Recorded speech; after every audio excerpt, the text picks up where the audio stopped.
debate. Probably Shahrukh Khan should be here to deal with this.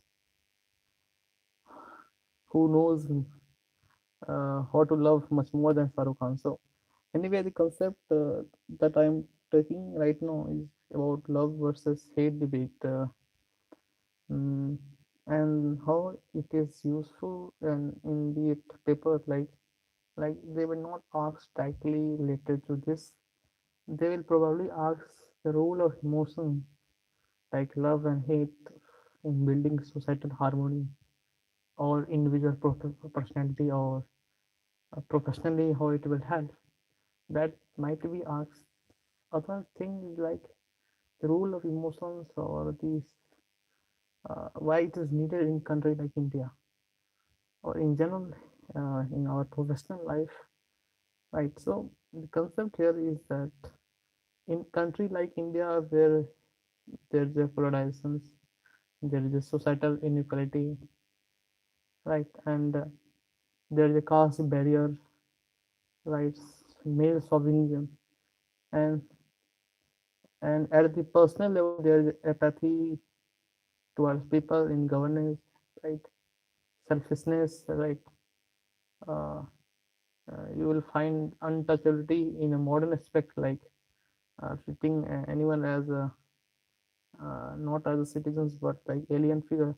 So these there is existing society like India. So the here comes the importance. Here lies the importance of this love is a very favorite word, and totally opposite to this is hate. So these two concepts can help us in at a societal level, at the professional level, which is the subject matter of this article, and the um, apart from professionals, apart from societal, and how it helps in personal level, like in building personality. So it talks about the debates like the country like India, as I told you that there is a polarization, political polarization, cultural problems, caste religion, and a lot of regional identities. So here comes the role of a strong emotions that is love, and see these are things. These are like emotions, right? So these emotions are nothing but the guidepost. Means they are shaping our decisions or values. Like so, here it is saying that emotion can shift based on circumstances and growth. See, so the first and foremost thing about love, right? So this is a very pure thing. So it talks about the professional. If we think professionally, then how it helps us. So it is saying that it inspires growth and connections. Right? So it inspires growth and connections. How it happens, how it happens to be, it leads to the growth and how it is how it is exhibited in society, right? So it is saying that when we align choices with love, right, we foster harmony. It means that uh, the societal harmony will be established when we'll have the choices which is guided by love. When it means love means just opposite of hatred. One should not have hatred. Means when I say one should not have hatred, it means it should everyone should have a positive feeling towards others, each others, right? So when there will be mutual trust and the you know good mutually people will be good, right? Then they will think about their growth, not that's not just for them for for themselves, but they will think about a society. So it led to the growth and connection as well. So it means that here there is a fostering of harmony, that is societal harmony, right? So here comes the examples like a mother who sacrifices the sleep for her child, does so out of the deep love, not obligation. So it means that love is not should be obligations, like in case of pure love between mother and child. So it does not comes out of obligations, but it is a pure love, deep love. So that love is totally protecting the child. It means it helps in growing the child. Child care is very the prima facie or the prime goal for the mother, right? So that is like growth. So that's a better example for how it leads to growth and connections, right? So connection, so here is very important examples that can be quoted in exams, right? uh, and that can be also totally applicable in other papers like essay or ethics and in general our life. So Rumi, which is very prominent, you all know Rumi, right? So Rumi says that let yourselves be silently drawn by the strange pull of what you really love. So what you love, they attract you. So what Rumi says that if you love something or someone, so they really will attract you. So it's so attractive in the sense that they will create the growth for yourself, for your professional health, right? So it's talking on the professional aspect. So if you are drawn by the someone, if you are the drawn and attracted by someone, so they will lead to you at in a wrong path. Yeah, if it is love, then so it will always leads to you a path which is a very pure, which is a well guided, right? Rumi says it will not lead to you astray, right? So you will be not drawn toward the other things. You will be not distracted from the goals. So as the totally opposite phenomena, right, in happening today in society. So it says this advices encourages introspection. So see, when I say these emotions will lead to you introspections that so this is one thing. So this is one aspect, like this is one thing. So other thing, other paragraph talking about the how it will help in our the you can say psychologically and professionally, like it helps in making our big decisions, right, from career paths to the personal relationship, right? So the concept of a poetic motion is like they will help in building the career path as well as personal relationship. But this is the thing of these are the all about Rumi's conceptions and the ideas, and it's really correct to the best of but what today is totally different and it is misguided, right? So yeah, I always say that I will not fall in love but I will rise in love, and that is totally in consonance with the Rumi's ideas that so it helps you professionally, right? Either from career parts to the making personal relationships. So no, it comes about hate, right? Hate is something opposite of love. So where there is no love, there is hate, or as simple as that. So there are other facets of facades of hates as well. So these are the negative forces or negative energy, right? So there's one poetic aspect of hate is that it can serve as a teacher. Teachers in the sense that they will teach you, they will guide you as to some extent hobbies. Let's see. So it points to the unresolved conflict or misalignments with our values. So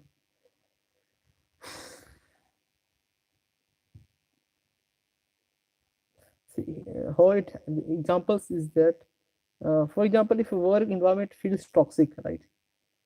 So the discomfort can motivate us to seek better. Okay. So in the sense that if there is something hatred where, if there is someone hatred, someone if there is someone hating others, right? So there are chances the inner guilt or the introspections will help them to you know them to cultivate the idea of love. So this is to some extent correct. See, it says that if there is a work environment is very toxic, so so the so you will feel already discomfort, and that discomfort will motivate you toward the better opportunity. So it in a sense hate is a because you hate towards the bad work cultures, and here you got the advantage of better opportunities. So it to some extent is correct. So however, dwelling in hate, but the other facade of hate is that if you try to dwell in the hate, then it leads to bitterness. So at a professional level or at the personal level, how it is hate is very totally destroying us is that it will leads to the bitterness. I always say, and I also write somewhere that hate is like poison. It if you try to give this poison to others, you will be end of losing your life. So hate is poisonous. If you think about others, then you will end of your life. So that is it's it's just like the old proverb that सांप को पालना, right? One day the snake will eat you, right? So so that is something In the Bhagavad Gita, the about hate is that there's good quotations we can use in the essay or ethics paper, right? About the negative forces, negative loves, and as we talk about the poetic force about Rumi, that how Rumi describes the loves, right? So about hate, the Bhagavad Gita says that hatred never ends through hatred. So we cannot, end hatred by themselves. So by non-hatred alone does it end. So means non-hatred means love. So we can end the hatred by love. So this is one thing, like at the professional level, at the personal level, and how at emotional level, as for the country level, right? Because it is very important for all this love and hate, especially love. This is how it is very important in a country like India, where there's myriads of the societal inequalities and the apathy and misgovernance. Though there's also concept of good governance right happening in this regime. So anyway, this concept of the the rule of no, it comes the rule of emotions. So how emotions shape our life, especially our decisions at the professional level. I'm talking about. See, emotions guides our choices, and that choices leads to the attacks, which is very useful in terms of growth and productivity, right?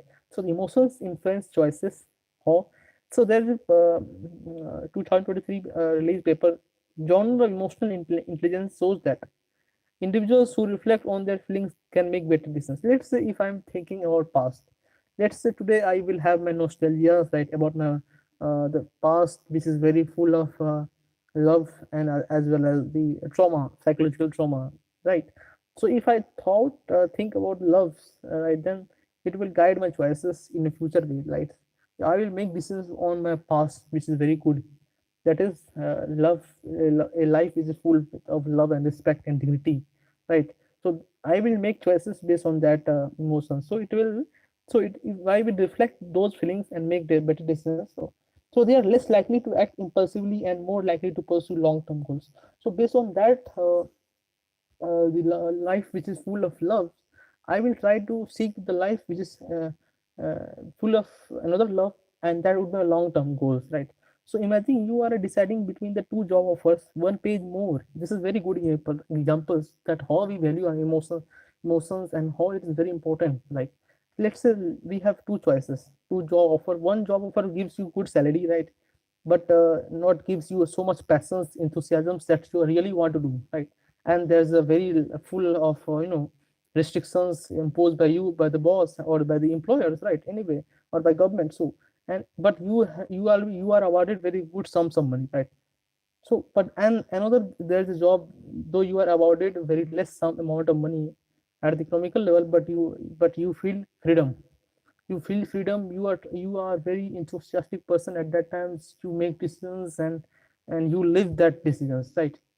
So obvious, you will choose the second one, because at the professional level and personal level, right, that is your that is the choices that you are trying to make, right, and that is also aligned with yourself. So because that choices is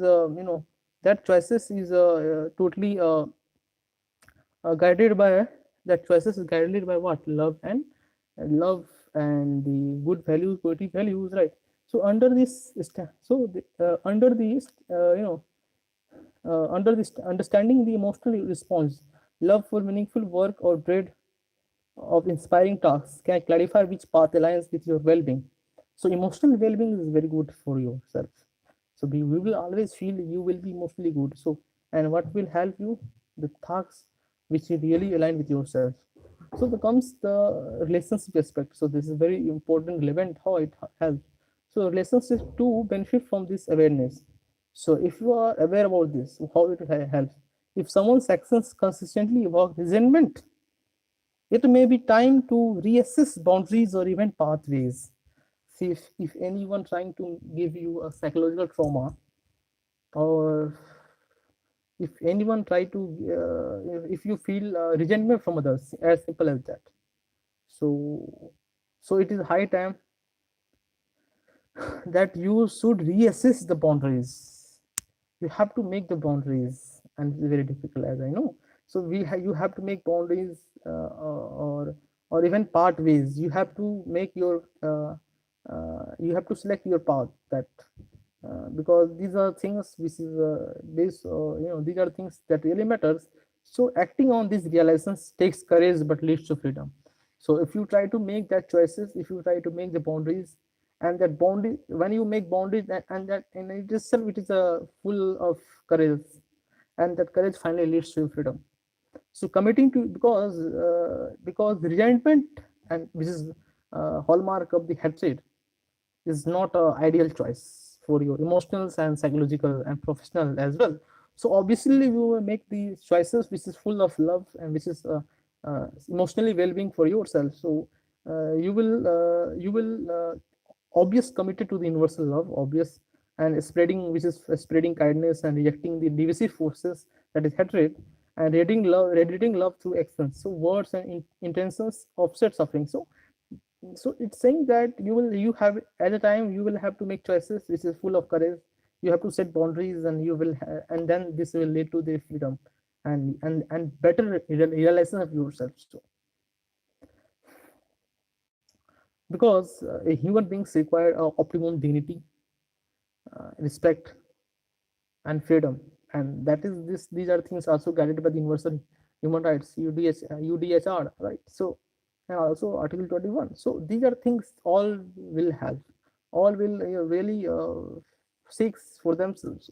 So so in a diverse society, so no concept the comes the consistent practice of love, not just the spiritual goals. No, apart from psychological, professional, and emotionally, there is also advantage spiritually how you will live. It's because spiritually it will help you, it will balance emotions, alleviates humanity to collective pain. So this is very good. This is how it helpful in a country like India, because collective pains ko humanity ko, it will try to build humane face of society, right? Our society will become humane, and it will how it because of the collective pains, right? Emotions, good emotions will try to avoid the collective pain. So in a diverse society such as ours, the love hate spectrum is mirrored for self-awareness. So when we are honest in acknowledging our feelings, we act in alignment with ourselves. So here last paragraph saying that we have to accept yourself, your feeling, your acknowledgement. So first thing is first, that you have to understand your emotions. Here comes the role of emotional intelligence, right? So life is guided by what we cherish and what we avoid. The choice is always ours, and that choices should be based on the parameters of love, uh, human dignity, freedoms, and equality, right? Respect for each other's, right? So this choice should be yours, and that choice, and ultimately you have to take choices in relationships where you will have to set boundaries, where you will have to part ways, you will have to achieve your realizations. So because these are things as guided by the uh, guided by love, right? And that is going to make you professionally helpful, right? So here comes the ends of this, uh, right? Short takes on big ideas, right?